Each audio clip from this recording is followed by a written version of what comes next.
Hi everyone, Dr. Sirianni. Welcome back. We're in week 2 now, and this is chapter 2, the art of note-taking. So let's go. All right, introduction to the chapter. This chapter explains the parts of speech that compose the prose you'll be using to write reports. This is often the most intimidating part of report writing. Grammar. I guess we have to go back and try to, for some, relearn how important it is. In today's world, we're so busy texting, emailing, using jargon. Well, it's very important now that we go back at least a little bit and learn proper grammar. Because writing with proper grammar and syntax is essential. And quite often, yes, it's intimidating, but it doesn't have to be. Don't worry, okay? This is just a review for some of you. For others, yep, get ready to start writing full sentences and focus on your grammar. All right, first person narration. A reminder. When you write the narrative portion of a police or correctional report, you should use first person narration. You are the I. It's you who describes what you observed, did, or said, and what was told to you by others. First person, first, second person, second, third person. All right? Nouns. So we're going to start off with parts of the speech, nouns. Nouns are the people, places, things, and ideas which make up a written narrative. Knowing when and how to properly integrate nouns in a sentence makes for richer and more accurate written reports. Pronouns. Pronouns take the place of a noun in a sentence. They allow the writer to use words such as I, me, her, him, them, or them in a place of a noun. In this way, the narrative is easier to read and not be so redundant. There are several different types of pronouns used to take the place of a noun, such as I, me, my, or mine. And you can look at this chart. And as I'm going through many of these charts, I'm not going to go through the whole thing. You're more than welcome to obviously pause it and take note of these. Okay, moving on. Adjectives. Adjectives are words that modify or describe a noun or pronoun. They allow a writer to describe, indicate, amounts, or limit the size or quantity of a noun or pronoun. Someone use an adjective to describe a noun. Go ahead and do that. I'll trust that you are. Perhaps I can say it's red, a red ball. I pick it up and I throw it far, the red ball. I know it sounds silly, but very important because in police writing, you're going to need to be very descriptive. People need to know and feel as if they are actually there when you write a report. Verbs. Verbs are the most essential words in a sentence. Might want to take note of that. They indicate the elements of action or help to link a sentence together. Very important. Adverbs. I know we're going quickly. You guys can always pause and go back. Adverbs are words that describe a verb or an adjective. Using ly often at the end of the word is common. Adverbs typically describe how, when, where, how much, or how many in a sentence, and you can look loud, loudly, quiet, quietly, happy, happily, and so forth. Moving on. Preposition. A preposition is a word that connects or links a noun and a pronoun to some other word in a sentence. They establish a relationship between these words. On, above, over, in front of, beside, below, under, and behind. Again, being descriptive, letting people know what you saw in words. Conjunctions. Conjunctions are words used to link or conjoin words in a sentence.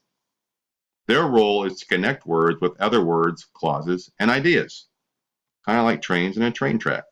for, and, but, or, yet. Just a few examples.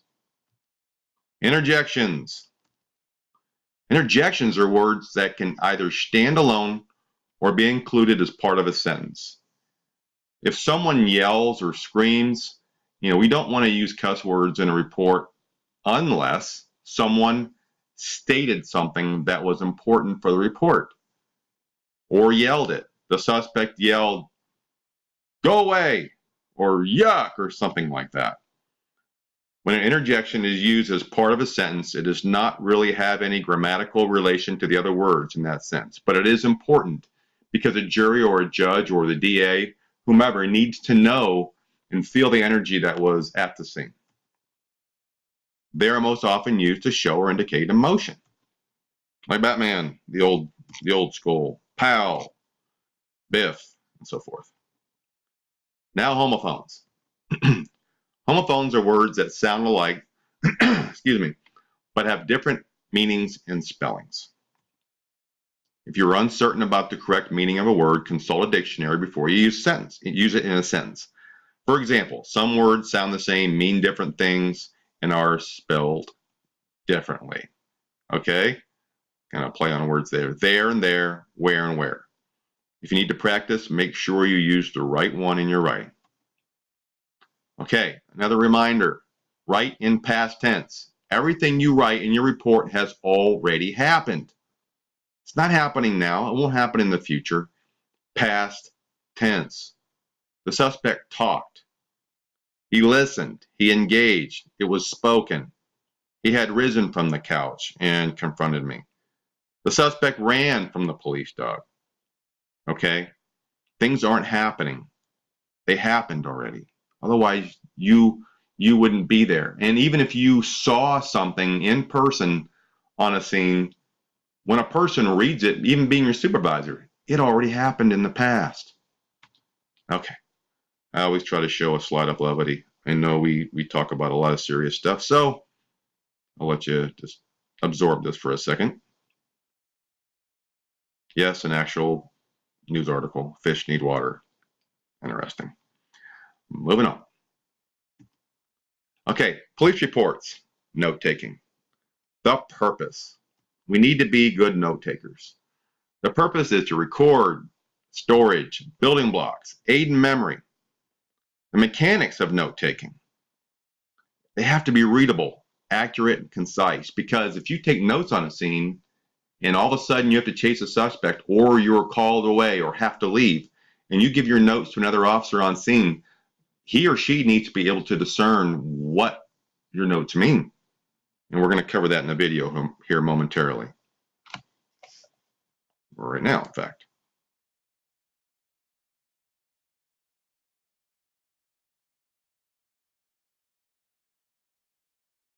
The future is here, and Nightscope will help you secure it. This will end in a moment. Employees, your customers, and your assets are precious. In this volatile world. There we go. All right, today I would like to talk about the unsung hero of the law enforcement and security world, and that is the pen, paper, and the pen. And while it's easy to say you have something to take notes with and keep it with you and take good notes, very few people are actually getting training on how to take good notes.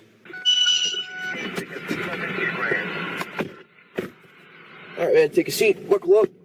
Ordinarily, we'd start with orientation of the car here, but we got calls pending, and we got to get to them. So,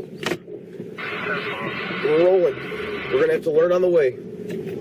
All right, today, so I'm going to show you one method. It's not necessarily the only method, and I encourage anybody that has to take notes for their living to create their own system for taking good, quality, accurate notes that they can use later. This is just an example of what works for me working at my agency and what I've used for a long time. So when you take notes, what you want to do is first pre-prep for the notes. So let's say you're going to a call and you know that there's a good chance that you're going to have to write a report from it. What you want to do is before you even get out of the car, if you have a computer in the car and it has some sort of mobile dispatching system like they do where I'm working, you get your incident number and the time of the call off of it, because you're probably going to need that to look up the call later and then to write your report. So as an example, you got an incident number and the time, I always tend to write it at the top. So that way when I'm looking back through my notes, let's say if I'm flipping through the book trying to find an incident from 4 days ago, I can look it up by incident number, or I can look it up by the time that the incident happened. If I say, oh, I know it happened at like 9 o'clock in the morning, I can flip through without having to remember anybody's name. So I'll just make it up. Let's say it's, the incident number is the year and 00001. That's my incident number for it. And let's say it happened at 11:15. I do it in military time, so I can't miss up AM and PM or forget to put AM or PM next to it. So I put 23:15. Now with notes, it doesn't have to necessarily, especially at patrol level, be something that anybody can look at and get what you're saying, unless you're going to have to pass them off to somebody else. And if you're working at agency with somebody, they're probably going to know what that is when they see it at the top of the notes. They're going to say, oh, I see what he's doing. The idea is, if you do it consistently, you're going to be able to know what you're talking about each time you look back at your notes, even if they're from several years ago. So I start off at the top with the incident number and the time, and then it kind of varies for me whether I'm going to start off writing notes about what happened or the people. Normally what I'll do is when I do a field interview, I'll talk to the person and see basically what happened during the incident, and then if I think I'm going to have to write a report, I will start off by getting their information. So let's say the person's name is John Doe and he has a birthday of 1/12/86. What I normally do is I'll ask him for their ID, because that helps me later on with not spelling things wrong, and it makes it a lot easier. I might put the ID up against the bottom of the sheet of paper, and I'll write their information on it. So I'll write Doe, John, 1/12/86. So later on when I'm looking them up in the computer, I'm not having to look through and figure out which name is which. Doe, John. We're normally looking people up by last name in most computer systems. Now, if there's no middle initial, I like to actually write NMI. That's shorthand to me that person doesn't have a middle initial. And later on, I'm not questioning myself whether they have it or not. I see that, I know they didn't have one. And I put the address, 123 Fake Street, Berwyn, Illinois 66666. Now I've got their name, their date of birth, their address down. Then I want to get a phone number. Let's say it's 312-689-2743. So now I have everything I might need to do my report. If I don't have their ID in front of me, then that's everything I need for their information in order to do my report generally. If I have their ID in front of me, I use this line that I normally leave blank to put their driver's license number in. So let's say their driver's license is D18643838986. So now if there's something in that line, I know they had their driver's license or ID with them, and that on the scene I didn't just take their word for it. I actually confirmed with a piece of ID, and that's where I got that number from, all of the information that I got about them. So if I had an ID with me, I would then use it to strike a line, and then on the bottom I would write whatever their version of the story was. So again, I'm leaving a blank here. If the person's not on scene, I won't put anything in there. If the person is on scene and I can capture their demographics, I'll capture their demographics. Let's see, this is a male, white, 5'10", 250 pounds. So when I go back to put my description of the person into the computer system, I have sex, race, height, and weight. If they have some other distinguishing feature about them, I can put that on there too. Let's say this male white that's 5'10" and 250 pounds also had dreadlocks, or whatever else the computer system might want. I'm probably going to know in advance what that's going to be. The computer system has hair color or something else that I need. I can add that into that line as well. Then on the bottom, under the line, I'll write what their complaint was or whatever they told me about the incident. So let's say mailbox hit by unknown object. Broken at base. So now I've got all their information, the information I'm going to need to look up the incident on the computer and what their complaint was, basically. Then I'll draw another line, and I'll put what I observed. For this instance, let's say I go there, he says the mailbox was hit by an unknown object and broken at the base. I'll put same with an arrow pointing up, so I know that I observed the mailbox broken at the base. If there was something different, I would write what I observed that was different than that. And then along with that, I'd write, let's say, red paint transfer. If I went there and the mailbox of John Doe was broken off at the base in front of his house at 123 Frake Street in Berwyn, Illinois, and I observed that the mailbox was broken off at the base and there was red paint transfer on the mailbox, then that's everything I'm going to need to go back and write my report. The only other thing you could add in here, if it's not initially at the time of the call, I would add another line at the bottom for the time span. So let's say John Doe said that sometime between 1 May of 15 and 8 May of 15, this happened. That's what I put down. If he had a time, I would just write the time under it.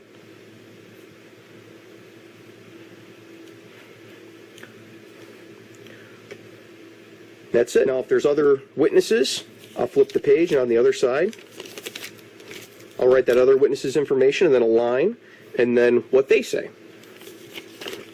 After I've done all of that, and before I head out to go do my report, or put it away to go do it later, or write it in the car, or write it on paper, or whatever I'm going to do, I'll start assigning what I'm going to title each person.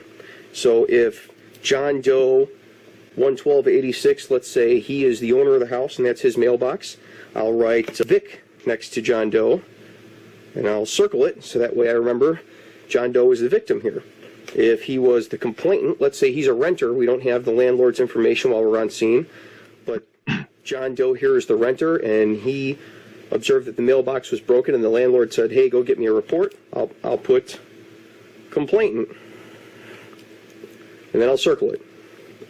And that's pretty much it. That's how you take notes. And if you use the same system, we're going to stop right there. One every time you take notes. Again, it's very informative. Let's get out of that. Okay, here we go. Let's continue. All right, we made it back. Okay, so police reports, note taking. An example. You may write this, 0700, military time. You're always going to use military time. I haven't seen an agency that use normal time because it can become confusing. So 0700 is 7 a.m. Another example, 1300, well, that's 1 p.m. and so forth. 0700, received alarm call at 123 North Main Street. Arrived on scene, 0711. Owner arrived at the business, 0645. The front door was smashed. The victim, who is the owner, his name is white male John Smith, date of birth 6/8/1970. Rock thrown through the front door. Stolen cash register, the type of register that it is. The value of the register. What was in it? $169.55, be exact.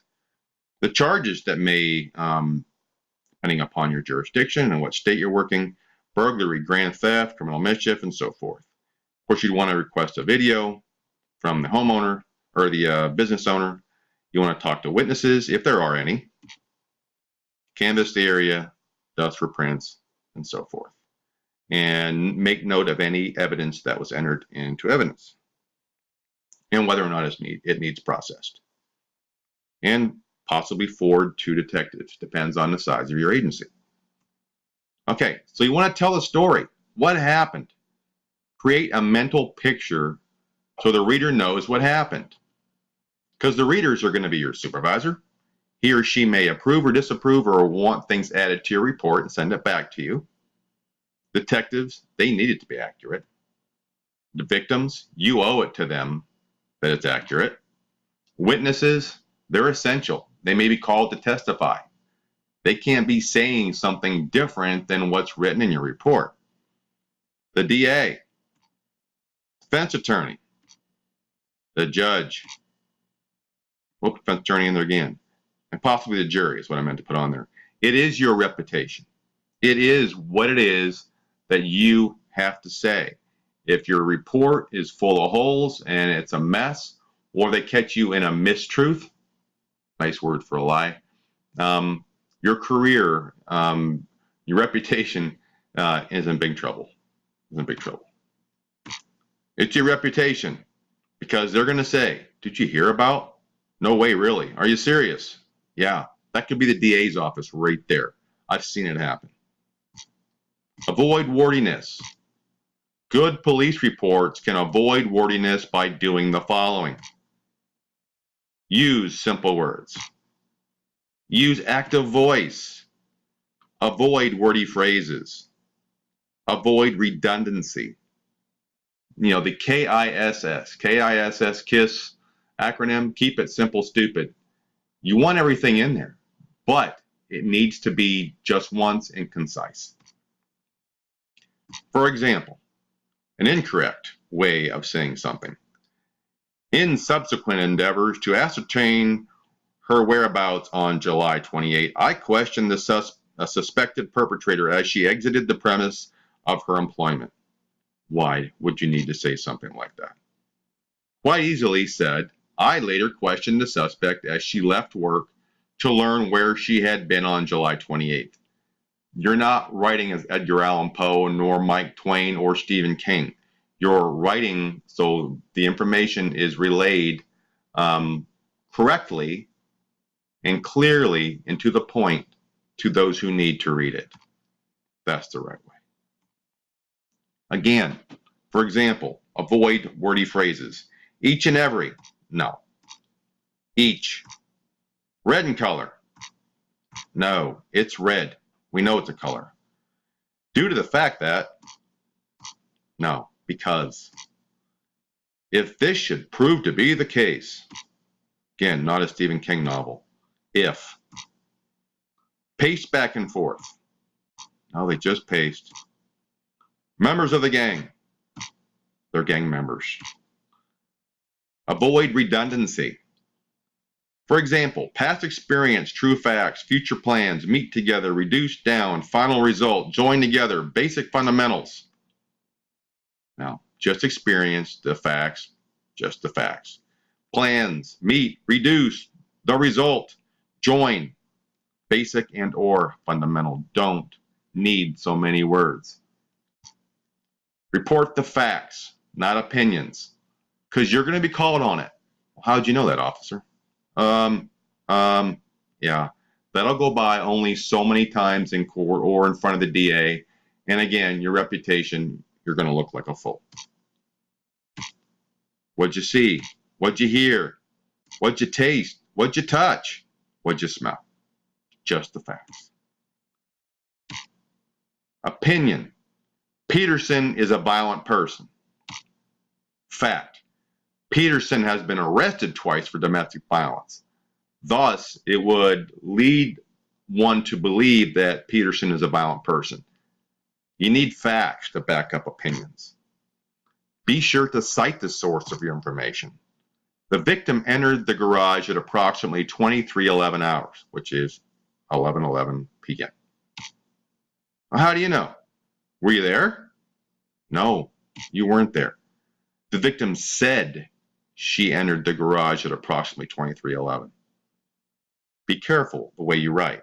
It's important because a defense attorney, a good one, is going to pick up on that. And going to ask those questions. How do you know? Were you there? Defense attorney. Defense attorneys always check to see who was the arresting officer. Every officer earns a reputation for the quality of reports that he or she writes. I've seen it 100 times. I've been in meetings with the DA and have the public defender come in and see me sitting there being a good report writer and an ethical officer. Immediately they start talking, well, usually depending on the case, they start talking about pleas. What will you take? Right in front of me. You know, it makes you feel good to know that you're thought of in that manner. But I tell you, it makes you feel really bad when it's the adverse. Again, if it isn't on paper, it didn't happen. Write everything down. Your paper has to flow. I shouldn't say paper, your report has to flow. Attitude towards reports. The jury. If something is not in their report, it is harder to bring up in court. If you testify about information but it's not in their report, again, you've lost credibility. There is no good answer to the question, why isn't it in the report? And we'll cover this in weeks to come, but if you forget something, that's okay. That's why they have supplemental reports. Before it goes to trial or before it goes to the DA to make a decision, a supplement is okay. I've neglected or I found out more information, and you can do a supplement. On the witness stand, if an officer can't remember but says that the information is in the report, the jury usually believes the report because it might be 2 years later that you testify on a serious case. Well, even on in a misdemeanor case, it might be 6 months. And if you wrote it and can recall basics of it, and you can say, well, I wrote this, I work a lot of cases, Your Honor, and this is what it says in the report, and I recall writing this. You're good. You're good to go. If I don't hear it in court, it didn't happen. All right, moving on. Writing reports. Once your notes are in order, write the narrative. Each narrative will have an opening or source of activity, chronological facts of the investigation or what you observed, a closing or disposition, an outcome, summary. Writing reports. The opening will contain who the officer or officers and complainants are, what the officer was doing at the time of the call. Perhaps you were on patrol, received a call, or noticed this or that. What the incident was, when, date, and time the officer received the call, where, what's the address, what street corner, what wooded lot, was it on this state road, was it on a forestry road? The list goes on. So, a typical opening with heading, it may read as this. On Tuesday, March 18, 2016, I was on patrol alone. And you say that because, well, most places up here you're alone, but if you have a partner, you need to mention that. Officer Smith and I were on patrol. At approximately 10:42 hours, dispatch called and said that the complainant, Henry Bartell, reported a battery in progress outside of Katie's Cafe, which is at 123 Main Street. There is so much said in that few sentences that cover so much. There's no question what you were doing, when it was, and where, and what was going on, and who. All right, so final thought. I know a lot of you are perhaps a little bit frustrated, maybe new to the online process, and it can be daunting. I understand that. Again, my whole college career was all online, from my associates all the way through my doctorate. It was hard. But once I got in the swing of things and created a calendar for myself, I found that if I stayed on track with that calendar for all my classes, I was fine. I got it done, got the day done, I crossed it off and moved on. So you need to think positive. I promise you, one class at a time, you will complete this report writing class. You will complete criminal law. You will complete other courses. And as semesters go on, you're going to look back and go, wow, I'm done. I'm walking down with this cap and gown and I'm ready to go on to whatever life takes you. So think positive. Any questions? Let me know. Again, your discussions, your writing assignments, responding to the video lectures, as well as to me, the video lectures, quizzes. You need to stay on top. I've extended some this first week to allow everybody some time to get things done, but you need to stay on track. Any questions? Let me know. All right, thank you, everybody.